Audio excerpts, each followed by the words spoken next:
کبھی کھانے پینے میں کٹوتی کر لیتا، کبھی اپنی ضرورت کو پیچھے ڈال دیتا۔ ایک ایک سکہ اس کے دل کی امید کی طرح تھا، جیسے وہ سکہ خانہ کعبہ کے رستے کی اینٹ ہو۔ آخر کار برسوں کی محنت کے بعد اس نے اتنے پیسے جوڑ لیے کہ حج کا سفر ممکن ہو گیا۔ خوشی کے مارے اس کی آنکھوں سے آنسو نکل آئے۔ اس نے اپنے رشتہ داروں سے رخصت لی، ان کی دعائیں لیں اور قافلے کے ساتھ روانہ ہو گیا۔ قافلہ دن رات چلتا رہا۔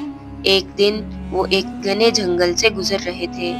ہوا میں سناٹا تھا، درختوں کی سرسراہٹ، دور پرندوں کی آواز اور تھکن سے بوجھل قدم کہ اچانک اس کے کانوں میں بچوں کے رونے کی آواز آئی۔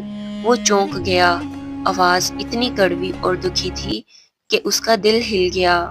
قدم رک گئے۔ اس نے سوچا شاید میرا وہم ہے، لیکن پھر آواز صاف سنائی دینے لگی۔